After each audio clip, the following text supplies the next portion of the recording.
Semoga tenang di alam sana, Bang. Oh, sudah meninggal. Pantesan jarang upload. Kasihan, mana masih muda. Tanpa berlama-lama lagi, kita akan langsung masuk ke jalur peperangannya.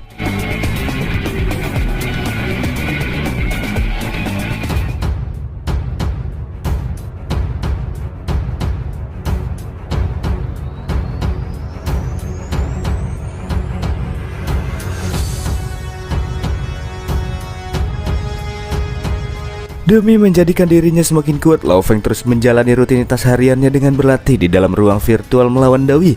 Pada pelatihannya kali ini, Lao Feng juga melihat sekilas benda misterius yang muncul di dalam lautan kesadaran spiritual mentalnya.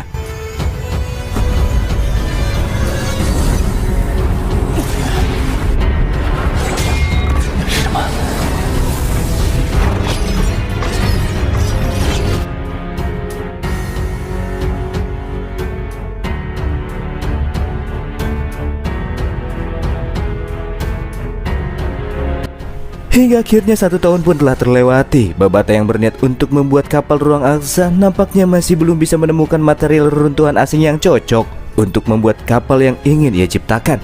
Sementara itu, Lao Feng yang masih terus berlatih kini sudah mampu bertarung dengan baik di bawah medan gravitasi seberat 3000 kali dari bumi.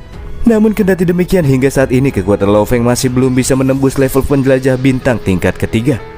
Lao Feng yang merasakan adanya sebuah benda yang muncul di dalam lautan kesadarannya pun bertanya kepada Babata, sebenarnya apakah benda tersebut?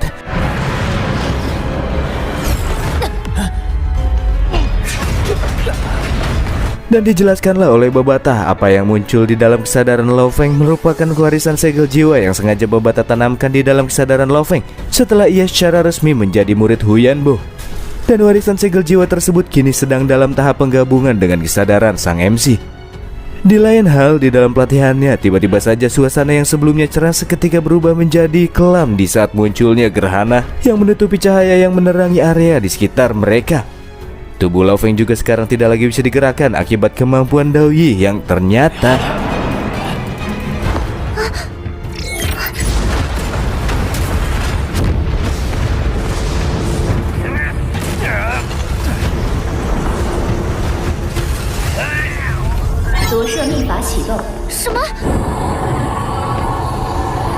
pelayan Huyanbo yang satu ini berniat untuk mengambil alih kesadaran Lao Feng. Ia pun mulai menyedot lautan kesadaran mental Lao Feng agar ia bisa kembali terbangkitkan. Lao Feng pun merasakan seakan-akan terdapat lubang hitam yang secara cepat mulai melahap kesadarannya. Selain itu, Dao Yi juga melakukan sabotase kepada sistem yang dibuat oleh Babata agar dirinya bisa bebas bergerak dengan sesuka hati.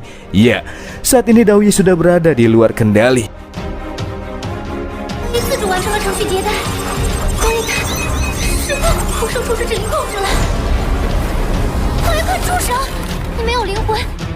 Babata yang merasa panik kemudian menghampiri Dao Yi. Ia mencoba membujuknya agar Dao Yi tidak menyerap kesadaran Lao Feng, sebab Dao Yi tetap tidak akan bisa lagi terbangkitkan mengingat ia sudah tidak punya lagi jiwa. Dan semua yang ia lakukan kali ini hanya akan berakhir dengan kesia-siaan. Berikut dengan Lao Feng yang juga akan kehilangan nyawanya, diikuti dengan tubuh MC yang mulai mengalami kristalisasi. Akan tetapi Dao Yi sama sekali tidak mengindahkan perkataan Babata yang mencoba untuk menghentikannya dan terus-menerus menyerap inti lautan kesadaran Lao Feng. Apakah MC akan berakhir di tangannya?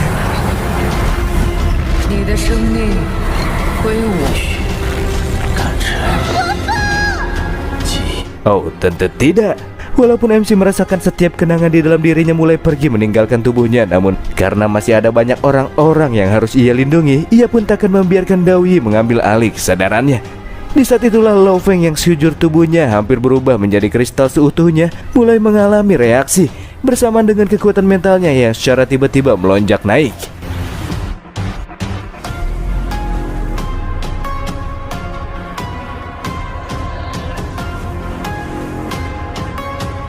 Lubang hitam yang menyerap kesadarannya pun seketika meledak hancur berkeping-keping, diikuti dengan segel jiwa yang kini telah sepenuhnya bersatu dengan lautan kesadaran Lao Feng. Ya, dengan tubuh fisiknya yang kini terlimpahkan dengan elemen guntur yang meledak-ledak, menunjukkan apabila Lao Feng kini telah naik ke tahap selanjutnya, yaitu level penjelajah bintang tingkat ketiga. Ledakan guntur yang meluap-luap juga seketika menghempaskan tubuh Dao Yi yang kini sudah gagal dalam niatannya mengambil kesadaran Lao Feng. Di saat yang sama, Sambil menatap ke arah Lo Feng yang memiliki secercah energi Huyanbo, Dao Ye pun mengingat kilas balik dari kehidupannya di masa lalu. Momen pada saat-saat ia hidup hanya untuk mendapatkan kekuatan sempurna dengan cara membumi hanguskan klan-klan kuat di alam semesta dan merebut kekuatan dari mereka. Namun pada akhirnya ia harus ditundukkan oleh Huyanbo yang berhasil mengalahkannya. Itu adalah momen bersejarah yang berubah kehidupan Dao Ye yang memilih untuk mengikuti jejak Huyanbo dan memanggilnya dengan sebutan Master. 任何不朽都能跟随我是需要代价的，你可愿接受？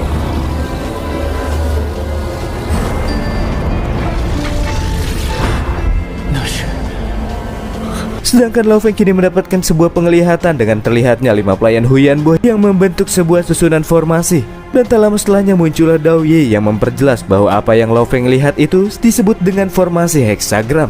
Sebuah susunan formasi yang dibuat oleh kelima pelayan yang mengintegrasikan seluruh kekuatan mereka dengan harapan agar Huyanbo bisa bangkit kembali setelah insiden yang menimpa mereka 50.000 tahun silam. Namun faktanya apa yang kelima pelayan lakukan tidak membuahkan apa-apa. Mereka semua gagal membangkitkan masternya dan berakhir dengan kematian. Dao Ye juga mengatakan ketika seseorang sudah cukup kuat untuk bisa membuat hukum, maka cacat di dalam kehidupan sekalipun bisa diperbaiki. Namun sayangnya ia tidak lagi mempunyai kesempatan untuk membuat hukum karena ia telah tiada.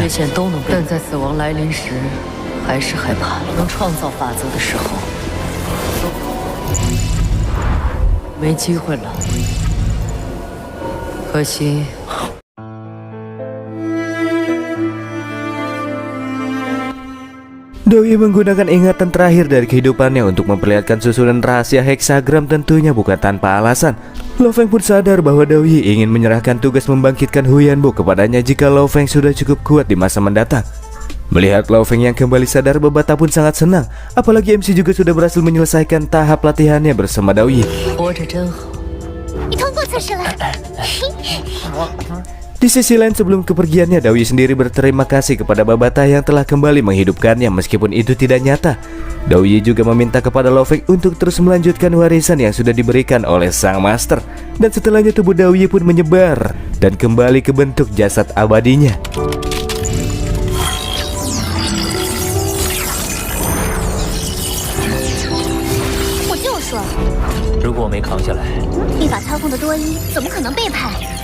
Sepanjang perjalanan hidupnya, Dao Ye hanya memiliki tujuan untuk mendapatkan kekuatan yang sempurna. Namun pada akhirnya ia malah berkorban. Padahal sebelumnya ia ingin mengambil alih kesadaran Lo Feng. Hidup itu memang benar-benar sulit untuk didefinisikan, tutur Lo Feng.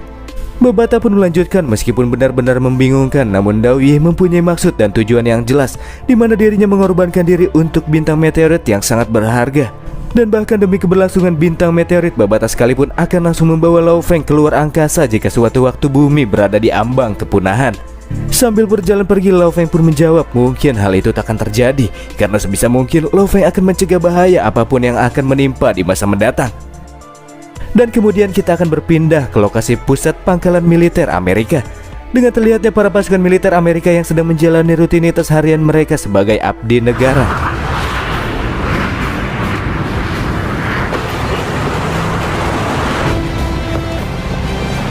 Kita juga akan diperlihatkan dengan sebuah kapal yang sedang mengangkut jasad monster tingkat raja. Ini sangat aneh karena pada bulan yang sama mereka sudah menemukan 3 jasad makhluk tingkat raja yang entah masih menjadi misteri siapakah yang sudah mengkoitkannya. Selain itu, seorang anggota juga memperlihatkan cuplikan kepada Henderson yang menunjukkan adegan pada saat pesawat angkutan udara yang membawa material peradaban asing diserang oleh sosok tak terlihat yang juga entah dari mana datangnya. Dan anehnya, setelah beranjak ke tempat kejadian perkara untuk mengecek situasi, para militer Amerika sama sekali tidak menemukan adanya bangkai pesawat ataupun sisa-sisa puing pesawat yang bisa ditemukan. Keberadaan mereka juga tidak bisa terdeteksi oleh alat detektor, seakan-akan bagaikan lenyap di telan bumi. Selain itu, kapal penjelajahan Eropa yang dipimpin oleh War God Keita juga akan segera tiba di pangkalan mereka. Di sisi lain, seorang anggota militer merasa sangat gembira atas kelahiran anaknya. Dia sangat bangga karena akan menjadi seorang ayah sebentar lagi. Namun sayangnya, kebahagiaan yang ia rasakan akan segera sirna. Langit senja yang sebelumnya cerah seketika berubah menjadi kelabu, diikuti dengan burung-burung camar yang berbondong-bondong pergi berterbangan secara serentak. Ini adalah momen klise sebelum terjadinya sebuah malapetaka yang besar. Radar pantau juga mendeteksi adanya seekor monster yang bergerak cepat ke arah pangkalan. Namun mereka tidak mengetahui jenis dari monster apakah makhluk yang satu ini. Untuk bisa mengetahuinya, komandan militer pun kemudian memberangkatkan 37 armada pasukan pengintai udara yang dikirim ke lokasi di mana makhluk tersebut terdeteksi.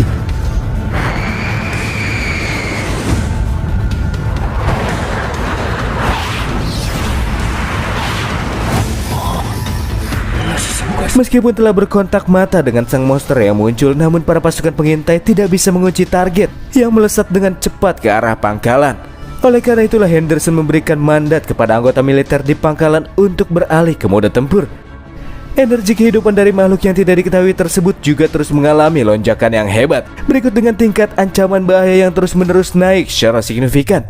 Apakah ini adalah jenis kaisar monster yang baru terlahir?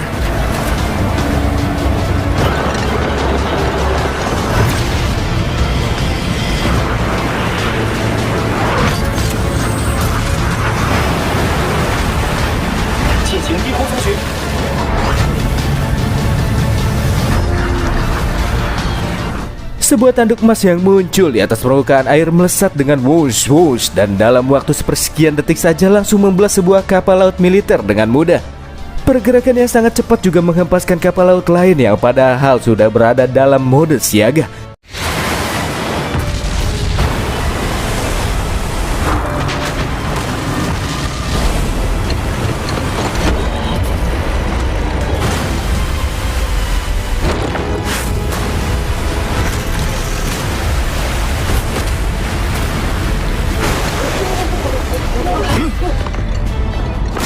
Hingga akhirnya makhluk yang tidak diketahui ini pun tiba di pangkalan Amerika.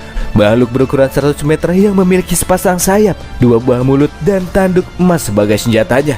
Inilah sebuah eksistensi dari makhluk yang akan membawa kehancuran besar bagi umat manusia.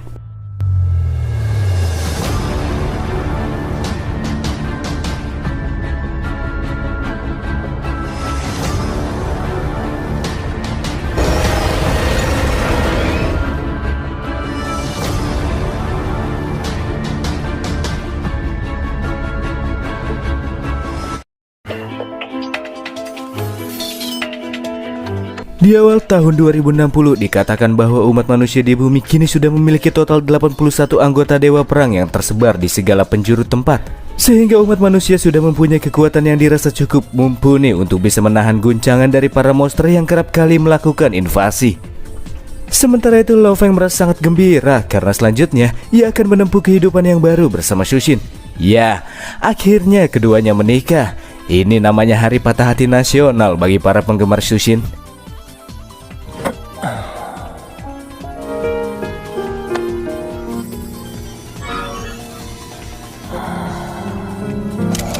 Lo Feng di sini memberikan sebuah kalung yang ia dapatkan dari reruntuhan peradaban kuno kepada waifunya. Kalung tersebut bernama Forever Love. Dan kalung inilah yang akan sangat berperan penting bagi Shushin nantinya. Bagi Babata, pernikahan menjadi sebuah perjanjian yang mengikat dua orang insan dengan cara yang cukup rumit agar mereka bisa berkembang biak.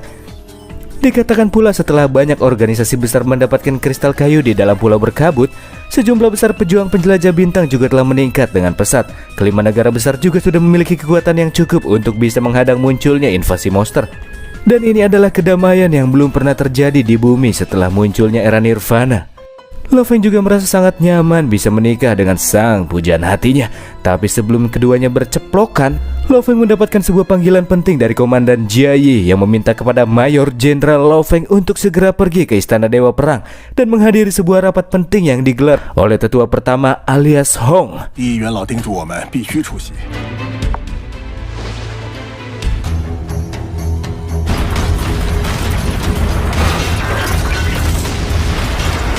Kita kembali dialihkan ke markas pangkalan militer Amerika, di mana para pasukan militer masih berupaya untuk menahan amukan dari makhluk berukuran raksasa yang muncul dan menyerang tempat tersebut.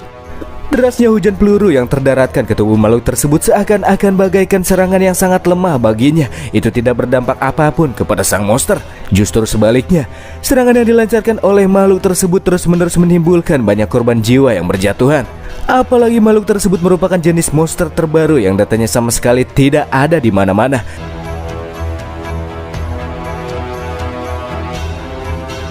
Keita yang akhirnya tiba di pangkalan Amerika dengan membawa pasukan Eropanya juga meminta instruksi kepada Mo Henderson untuk selanjutnya.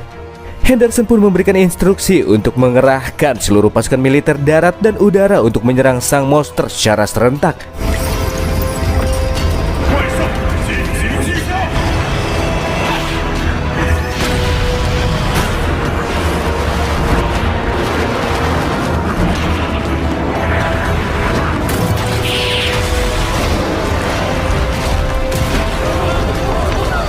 Ratusan misil yang berasal dari dalam air dan udara pun akhirnya dilepaskan ke arah target yang sudah terkunci.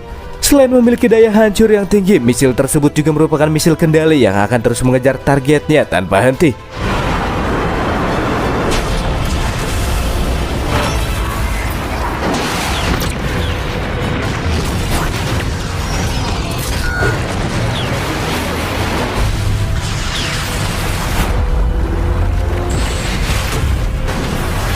Akan tetapi dengan kecerdasan yang tinggi serta pergerakannya yang wush, makhluk tersebut memanfaatkan jalur lintas serangan misil dan membuat misil-misil tersebut beradu satu sama lain.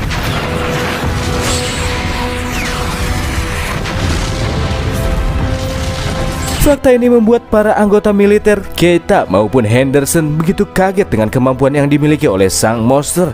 Henderson juga meminta kepada Keita untuk terus mepet dan mengunci targetnya. 开塔，继续加强搜索。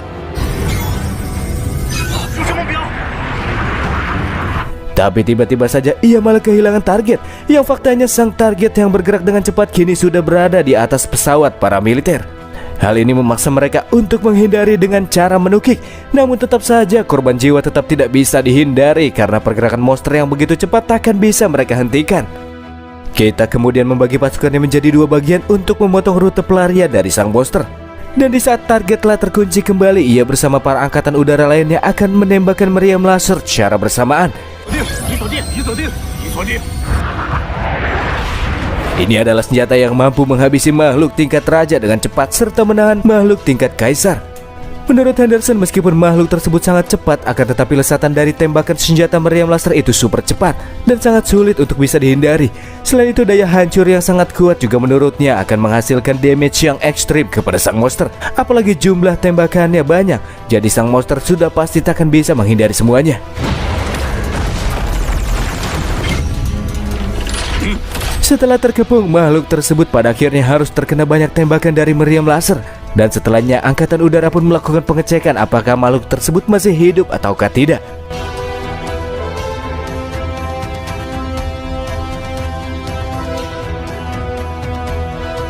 Sangat mengagetkan melihat fakta akan sang monster yang ternyata masih hidup setelah terkena gempuran dari tembakan meriam laser. Dan akhirnya kembali terulang di mana beberapa anggota militer harus tewas di tangan makhluk mengerikan tersebut.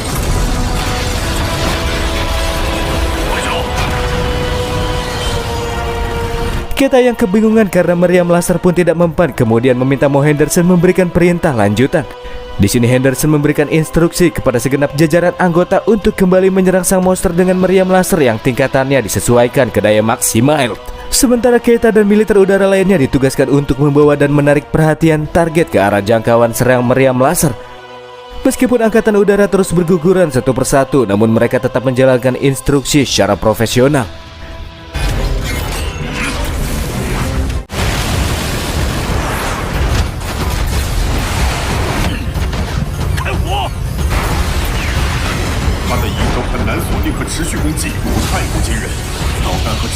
Demi memastikan harapan terakhir mereka, yaitu tembakan meriam laser terdaratkan secara tepat, Mo Henderson akan membuat sebuah rencana untuk membatasi pergerakan lawan. Dan Henderson sendirilah yang akan menciptakan peluang tersebut. Sementara pasukan militer menghentikan tembakan, Henderson akan melakukan serangan gerilya sambil diiringi dengan Keita dan pasukan udara yang bertugas untuk mengalihkan perhatian lawan. Dengan ukuran tubuhnya yang begitu besar, tentunya sang monster yang teralihkan tak akan menyadari apabila Henderson telah berada di dekatnya. Dan di saat itulah, Henderson dengan segenap kekuatannya menembakkan serangan laser pembeku ke sekujur tubuh sang monster untuk membatasi pergerakannya dalam waktu yang singkat.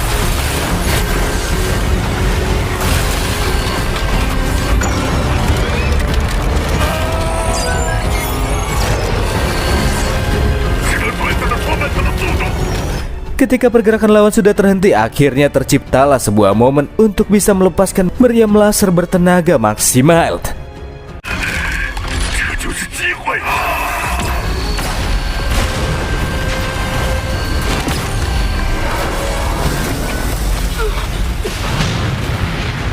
Tapi lagi dan lagi, semuanya kembali dibuat terkejut di saat menyadari bahwa hujaman tembakan meriam laser bertekanan maksimal ternyata sama sekali tidak bisa membuat damage yang fatal kepada sang monster.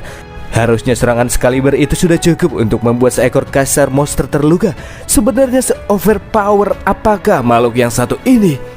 Setelah bisa bergerak dengan bebas, monster tersebut pun menghilang dan tiba-tiba sudah berpijak di dataran pangkalan militer Amerika. Kini serangan yang pasukan militer punya sudah tidak lagi berguna di hadapannya. Teror yang diberikan makhluk berukuran raksasa itu pun terus berlanjut dengan brutal.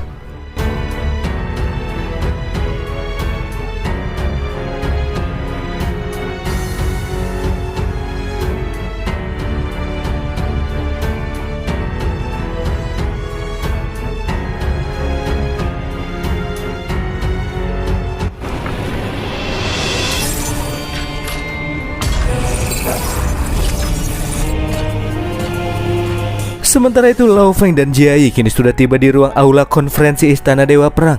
Masalah yang terjadi kali ini menyangkut dengan pertahanan negara. Jadi karena Lao Feng dan Sokolov mempunyai latar belakang militer, sang militer akan membiarkan keduanya duduk bersama dengan 5 tetua yang lainnya.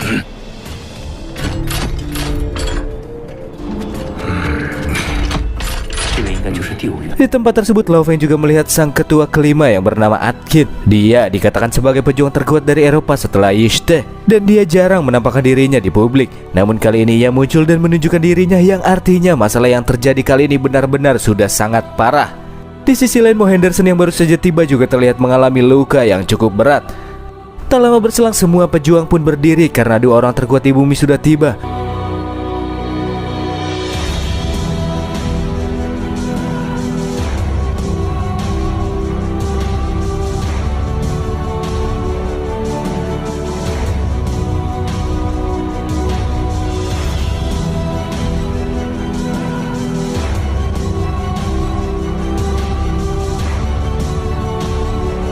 Hong kemudian lanjut menjelaskan bahwa ia baru saja mendapatkan sebuah laporan dari pihak Amerika terkait dengan sebuah malapetaka yang belum pernah terjadi sebelumnya, di mana malapetaka tersebut lambat laun juga akan menyebar ke segala penjuru.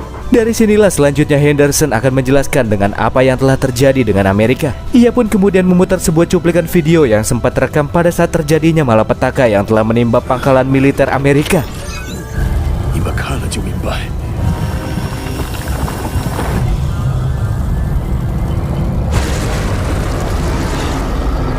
Rekaman tersebut memperlihatkan seekor makhluk raksasa yang terlihat sangat tenang meskipun sedang diserang oleh pihak militer. Selain itu, makhluk ini juga mempunyai sebuah kemampuan pelahap yang terbilang unik, di mana dirinya menggunakan mulut yang terdapat di bagian perutnya untuk menghancurkan seluruh pangkalan maupun senjata militer dan bahkan seluruh pasukan yang ada di sana. Hingga akhirnya mereka pun tersedot ke dalam mulut sang monster. Berikut dengan pangkalan yang utuh hingga tidak menyisakan sedikit pun puing-puing yang tersisa. Pangkalan tersebut benar-benar sudah lenyap dan tak tersisa sekarang.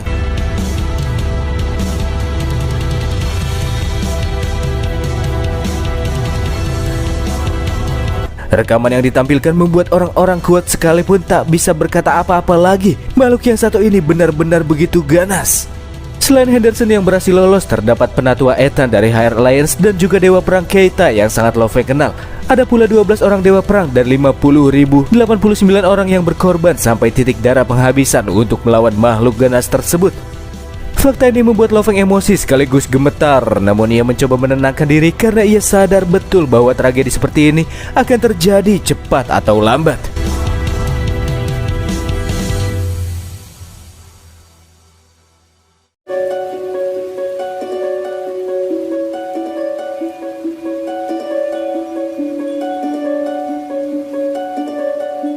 Di dalam ruang meeting aula konferensi Istana Dewa Perang yang dihadiri oleh banyak pejuang dan masih membahas terkait seputar makhluk yang telah mengguncang Amerika, tiba-tiba saja kelima presiden dari 5 negara besar di dunia melakukan panggilan, di mana mereka juga akan ikut berpartisipasi dalam pembahasan terkait upaya penyelesaian tentang insiden yang terjadi kali ini.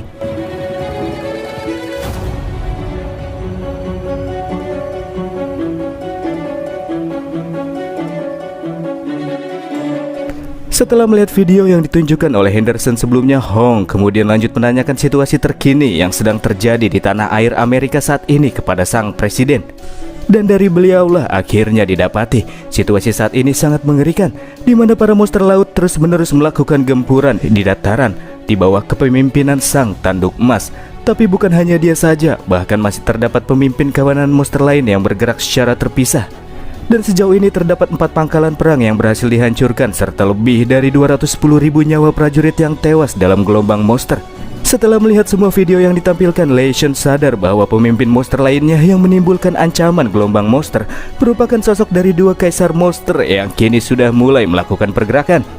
Situasinya sudah benar-benar kacau. Dan karena masih kurang informasi, Hong lanjut bertanya kepada kelima presiden apakah mereka memiliki informasi terkait dengan makhluk dengan tanduk emas. Dari kelima presiden, hanya presiden dari China yang memiliki informasi yang terkait. Ucapnya terdapat sebuah eksistensi yang berasal dari alam semesta yang karakteristiknya sangat cocok dengan si tanduk emas, yang informasinya terdapat di dalam arsip dokumen rahasia nomor 7 yang dimiliki oleh negara China. Lanjut dari sini Pak Tua Li yang akan menjelaskannya. Dikatakan oleh Pak Li, setelah militer negara Cina telah banyak melakukan eksplorasi laut dalam jangka waktu yang panjang, mereka sudah menemukan beberapa reruntuhan arkeologis, yang diantaranya adalah reruntuhan peradaban kuno nomor 2 yang memiliki beberapa catatan mengenai kehidupan di alam semesta. Dikatakan hanya ada sedikit jumlah makhluk tanduk emas di alam semesta, namun di saat beranjak dewasa makhluk tersebut mampu menapakkan kakinya di tingkat universe, dan makhluk ini kerap kali disebut dengan Story Sky Behemoth. Sosok makhluk yang terlihat secara virtual sontak membuat semua pejuang kuat tercengang, sebab ini merupakan pertama kali bagi mereka melihatnya. Pertanyaan tentang Story Sky Behemoth juga mulai membuat para pejuang merasa penasaran dengannya. Oleh karena itulah Pak Tua Li lanjut menjelaskan. Dikatakan olehnya Story Sky Behemoth memiliki beberapa jenis garis keturunan, dan yang sudah muncul di bumi kali ini merupakan jenis penelan yang mempunyai kemampuan untuk melahap apapun di sekitarnya.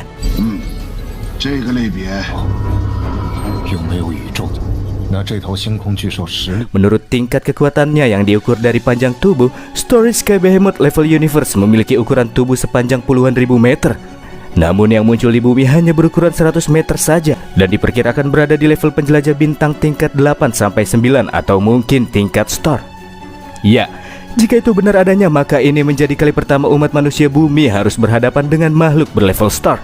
Banyak para pejuang yang masih bertanya-tanya karena ketidaktahuan mereka akan eksistensi yang berada di atas level penjelajah bintang, bahkan tingkat universe yang masih di atasnya lagi. Henderson yang ikut terlibat dalam tragedi yang sangat mengerikan sebelumnya pun secara emosional bertanya tentang cara penanganan makhluk yang satu ini. Karena jika itu terus dibiarkan, maka tentunya akan ada semakin banyak korban jiwa yang akan segera berjatuhan.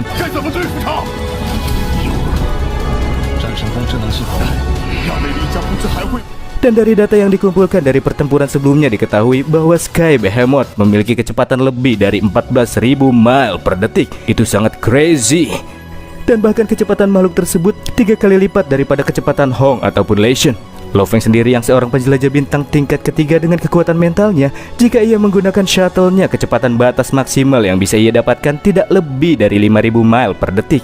Jadi kesimpulannya bisa ditarik dari segala aspek, entah itu kekuatan tempur maupun kecepatan whoosh yang dimiliki oleh sang monster, umat manusia di bumi pastinya tidak mempunyai harapan untuk bisa menang dari Story Sky Behemoth.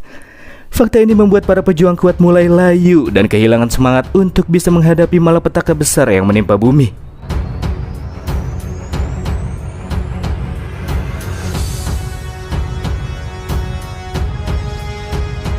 Untuk mendapatkan informasi lebih lanjut tentang makhluk tersebut, Lo Feng kemudian masuk ke dalam ruang virtual dan menanyakannya kepada Babata. Babata yang melihat cuplikan video yang ditunjukkan Lo Feng pun ikut kaget, karena bagaimana mungkin bisa monster crazy seperti itu bisa muncul di bumi. Huyan Bo yang sudah menjelajahi alam semesta selama 60 juta tahun saja hanya pernah bertemu dengan 3 ekor Story Sky Behemoth.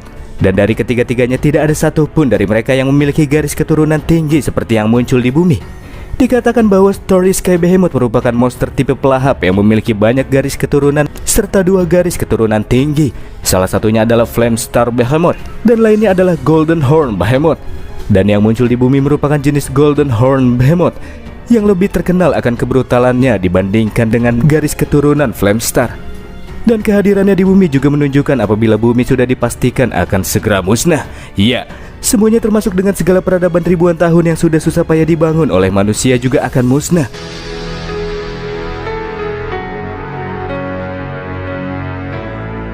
berikut dengan teman sekolah, guru, para instruktur, orang tua, dan juga kekasih Lao Feng. Dan semua orang yang pernah ia temui semasa hidupnya juga akan segera lenyap, berakhir di bawah kengerian dari kebrutalan sang Golden Horn.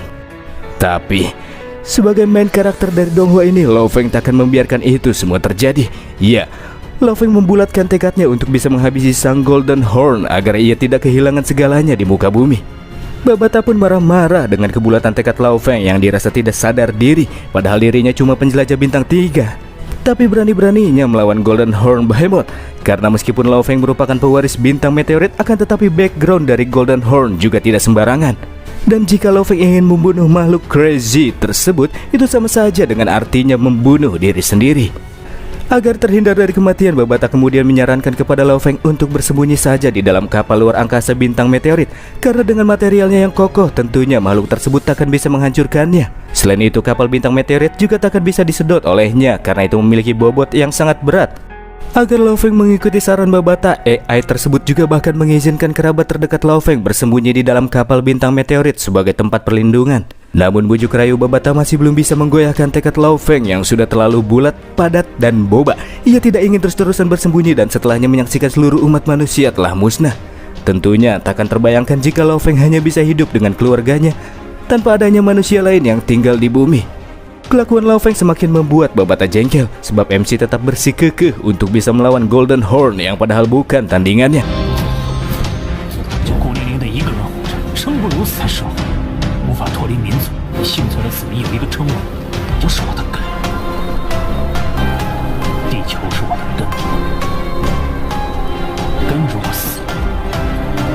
Ya, meskipun benar pada awalnya Babata sangat tidak menyarankan kepada Lao Feng untuk menghadapi Story Sky Behemoth, namun karena Lao Feng benar-benar menunjukkan keyakinan dari tekad kuat yang tidak bisa digoyahkan oleh apapun agar bisa melindungi ras manusia di bumi, pada akhirnya Babata memberikan sebuah harapan di mana dirinya akan memberitahukan kepada MC tentang sebuah senjata yang bisa menumpas monster berlevel star.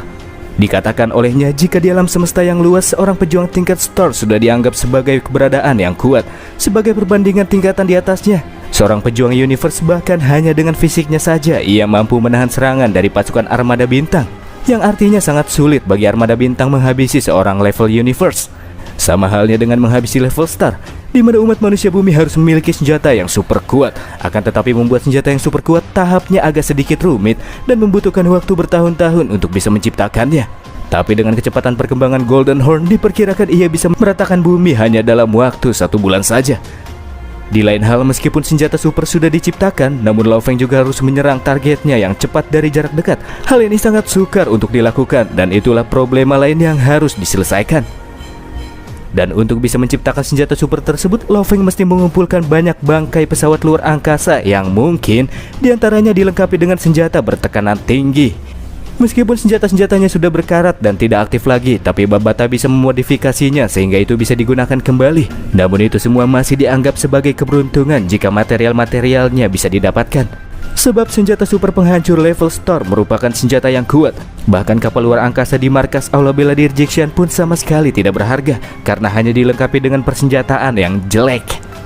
Itulah problema-problema yang mesti Lao Feng atasi jika dirinya ingin menangani sang Golden Horn Behemoth.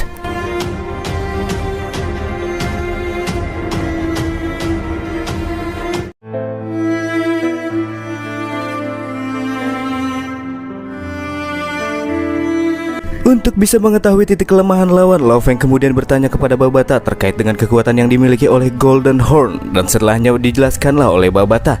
Nampak terlihat dengan jelas apabila makhluk ganas yang satu ini memiliki garis pola padat keemasan serta 6 tonjolan di bagian kepalanya. Hal inilah yang membuat tingkat kekuatan Golden Horn bisa dengan mudah dikenali. Karena dalam tahap yang berbeda ia akan memiliki karakteristik yang berbeda pula, dan itu bisa dikenal dari banyak jumlah tanduknya. Pada tahap larva atau bayi Golden Horn hanya memiliki 1 tanduk di dahinya. Pada tahap pertumbuhan akan muncul tanduk kedua, sedangkan tanduk ketiga akan tumbuh pada saat-saat remajanya, dan tanduk keempat akan muncul pada saat Golden Horn beranjak dewasa, hingga akhirnya tanduk kelima pun tumbuh pada saat memasuki periode puncak. Dari sinilah kekuatan Golden Horn akan meningkat dengan signifikan, di mana pola padat keemasan di bagian kepalanya akan semakin kompleks layaknya emas. Hal inilah yang membuat makhluk tersebut dijuluki dengan sebutan Golden Horn Behemoth. Sedangkan makhluk yang muncul di bumi menurut Babata itu baru naik ke tingkat star dan berada di tahap pertumbuhan karena ia memiliki satu tanduk dan sebuah benjolan di kepalanya. Makhluk setingkat ini saja sudah sangat berbahaya bagi ras manusia bumi.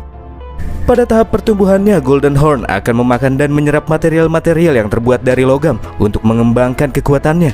Oleh karena itulah jika Lo Feng benar-benar ingin menghabisinya, ia harus melakukan secepat mungkin sebelum Golden Horn tumbuh semakin di luar nalar. Dari sinilah Lo Feng mulai paham mengapa makhluk tersebut sebelumnya menyedot pangkalan Amerika, karena material-material pangkalan perang hampir seluruhnya terbuat dari logam. Di bumi sendiri tidak terdapat begitu banyak logam seperti di alam semesta, jadi perkembangan Golden Horn takkan secepat bila dibandingkan dengan dirinya hidup di alam semesta. Dia seperti anak kecil yang kekurangan asupan makanan. Babata juga memberitahukan kepada Lo Feng apabila makhluk tingkat star tersebut juga memiliki ingatan dari warisan kuno, sehingga akan cukup sulit untuk dapat membunuh makhluk setingkat ini. Apalagi Golden Horn yang memiliki garis keturunan tingkat tinggi, tentunya tingkat kesulitan untuk membunuhnya akan berkali-kali lipat lebih sulit daripada membunuh monster level bintang pada umumnya. Di masa lalu Huyan Bo juga pernah bercerita terdapat seorang pejuang tingkat abadi yang mencoba untuk membunuh seekor Golden Horn tahap puncak bertanduk 5. Memang monster tersebut tidak bisa berkutik melawan pejuang abadi, tapi meskipun begitu sang Golden Horn bisa meloloskan dirinya dengan mudah. Dari hal ini pula bisa disimpulkan, meskipun Lo Feng bisa mengalahkan sang Golden Horn yang muncul di bumi, namun ia takkan bisa membunuhnya karena makhluk tersebut jago melarikan diri, dan membunuhnya jadi akan cukup sulit. Bagi Lo Feng, ia takkan tahu hasilnya sebelum mencobanya. Dan jika makhluk tersebut ingin menghancurkan bumi, maka Golden Horn harus melangkahi mayat semua pejuang di muka bumi, ucapnya. Bumi juga merupakan tempat di mana Lo Feng dilahirkan sebagai seorang pejuang. Oleh karena itulah ia bersumpah untuk melindungi tanah airnya apapun yang akan terjadi. Amat sangat disayangkan karena tidak terdapat satupun senjata pamungkas yang tersisa di dalam pesawat bintang meteorit, karena itu benar-benar sudah rusak parah. Karena jika pesawat tersebut masih bisa dioperasikan, pesawat yang memiliki sisi tajam di bagian samping dan ujungnya ini, ditambah dengan kecepatan whoosh-whoosh yang dimiliki oleh pesawat tersebut, dengan satu tubrukan saja bahkan sebuah planet pun bisa dipotong dengan mudah bagaikan sayuran. Betul-betul sangat disayangkan karena itu sudah tidak lagi bisa digunakan.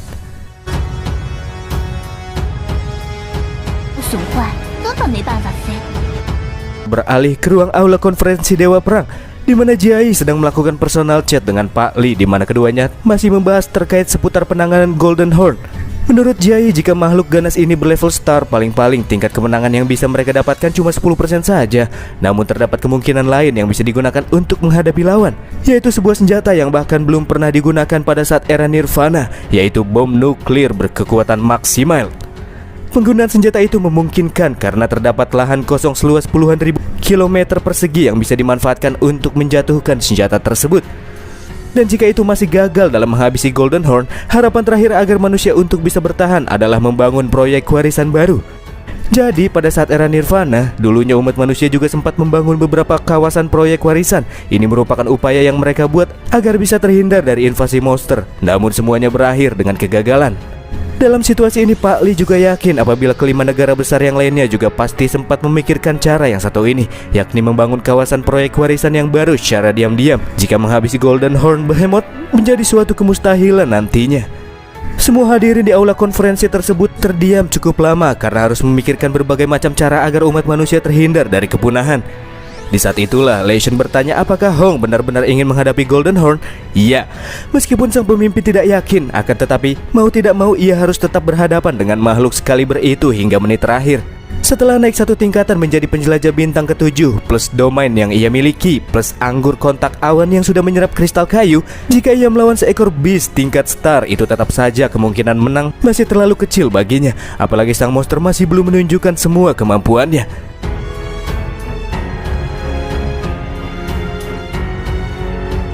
Dari arah lain, dalam keadaan panik, Presiden Amerika mengatakan bahwa ia baru saja mendapatkan sebuah video yang berisikan serangan lanjutan dari sang Golden Horn Behemoth. Cuplikan video tersebut menampilkan para angkatan militer Amerika yang diinstruksikan untuk segera mundur dari pangkalan mereka, karena melalui satelit mereka mendapati bahwa sang pembawa malapetaka besar sedang menuju ke pangkalan perang tersebut. Tapi sayangnya karena makhluk tersebut bergerak begitu cepat, ia pun tiba sebelum seluruh pasukan militer berhasil mengevakuasikan diri mereka.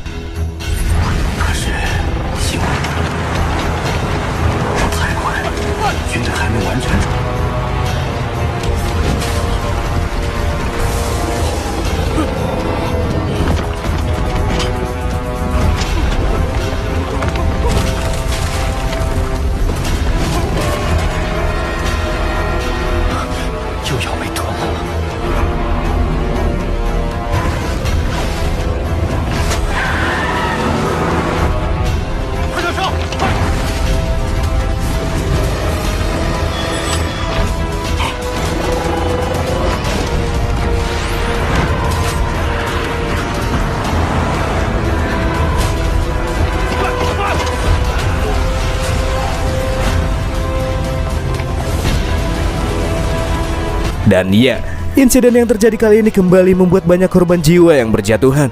Bahkan Golden Horn tidak membiarkan angkatan udara pergi, di mana ia melepaskan laser beam yang merupakan skill terbarunya untuk menjatuhkan para angkatan udara dari kejauhan.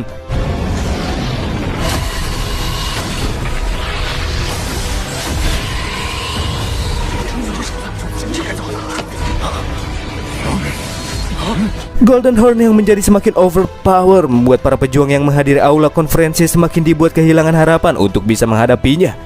Sang Presiden Amerika juga angkat bicara. Dari insiden baru ini didapati dua hal. Pertama, Golden Horn tidak menelan pangkalan seperti sebelumnya, melainkan hanya menghancurkannya saja. Kedua, ia bisa melepaskan serangan jarak jauh. Faktor kedua inilah yang membuat Sokolov dari arah lain merasa begitu kesal.